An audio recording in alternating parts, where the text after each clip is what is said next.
So we're going to have our Bible reading now. Many of you will recognise this as a reading that is often read at weddings, and I'm sure you will know it perhaps almost word for word. And Kate and Lawrence have chosen this reading, so let's hear it now, please.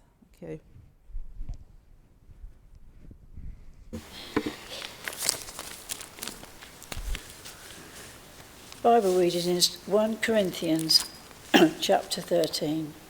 Love is indispensable, and yet I will show you the most excellent way. If I speak in the tongues of men or of angels, but do not have love, I am only a resounding gong or a clanging cymbal.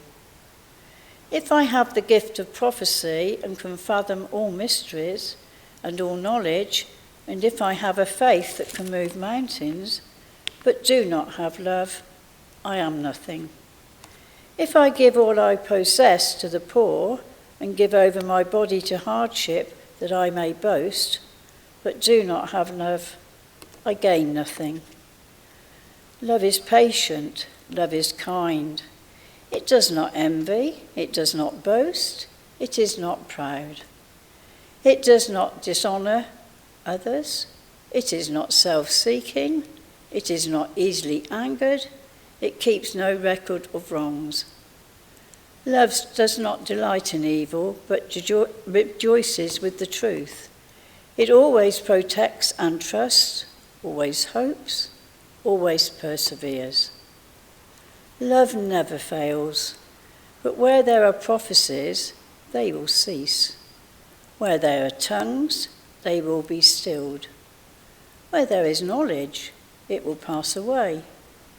For we know in part and we prophesy in part, but when completeness comes, what is in part disappears.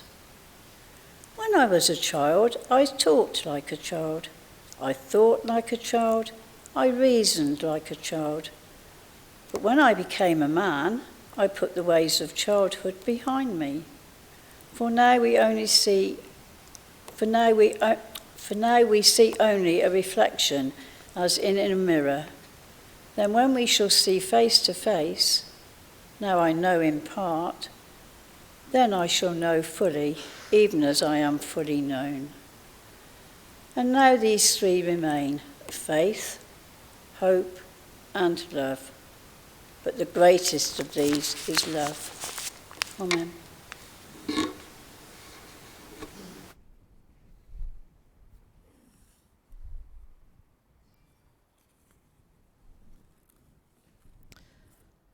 So may the words of my mouth and the thoughts of all our hearts be acceptable in your sight, O God, our strength and our Redeemer. Amen. So, first of all, congratulations to those becoming full members of the church for the first time. You have made an important commitment. And to those who have transferred their membership, congratulations too. We are delighted that you have chosen to be members of the church in this place. And congratulations too, of course, to Kate and Lawrence, who are celebrating their first wedding anniversary. Is it? Pardon? Second wedding anniversary. What's the actual date? 5th of December, right, so quite near now. But like many people, as we've said at the time, they only had a few people present at the wedding and outside the door due to COVID restrictions, and I don't think you had any hymns or anything, did you? No. So today is a chance to celebrate with more people and to bless their marriage too, which we'll come to in just a few minutes. I was glad that you picked 1 Corinthians 13 as the reading for today because it fits perfectly with everything that we're doing. It ties it all together.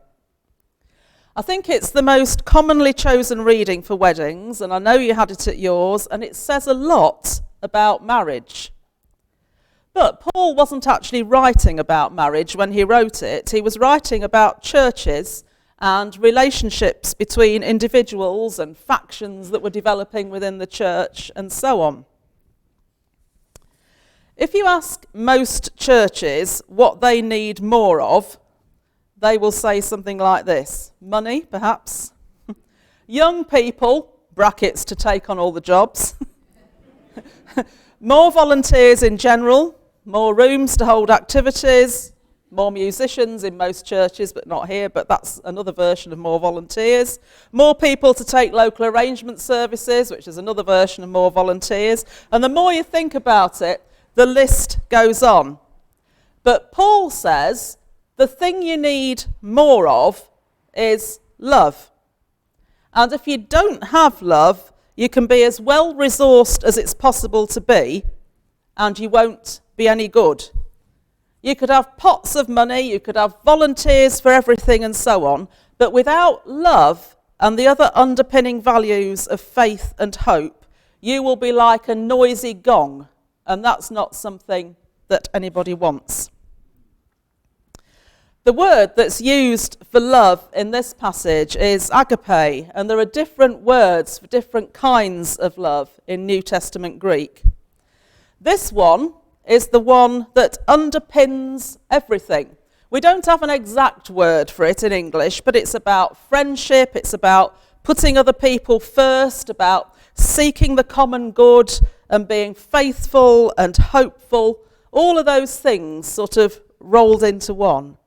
That's how we seek to live as members of a church, and it's how people seek to live within Christian marriage too. Faith, hope, and love. Some Christians live by a rule of life. You know what I mean by that? A kind of motto that helps them to check what they're doing from day to day.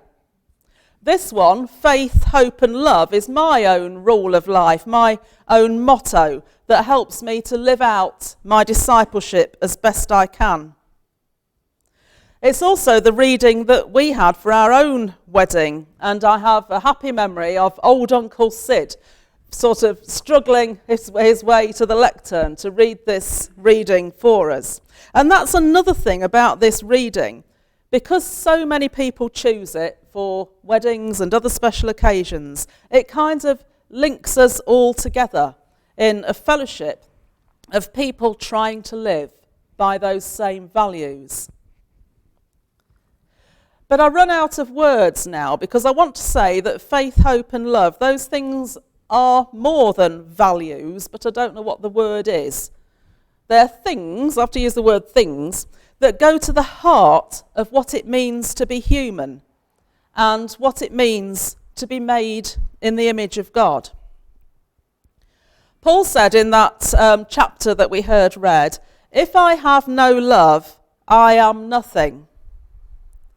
The Bible also tells us that God is love. So love is actually the life force that creates us. And the more we buy into it and the more we allow it to be fully who we are, then the better our life together will be. If I have no love, I am nothing, says Paul. The opposite of that is if I have love, I am everything. With love, we are everything that we are meant to be. And with love, we have all that we need. We share that love. We share it through our personal relationships and our marriages and our families. We share love through our relationships with one another as friends in the church. And we share that love in the name of Christ. Amen.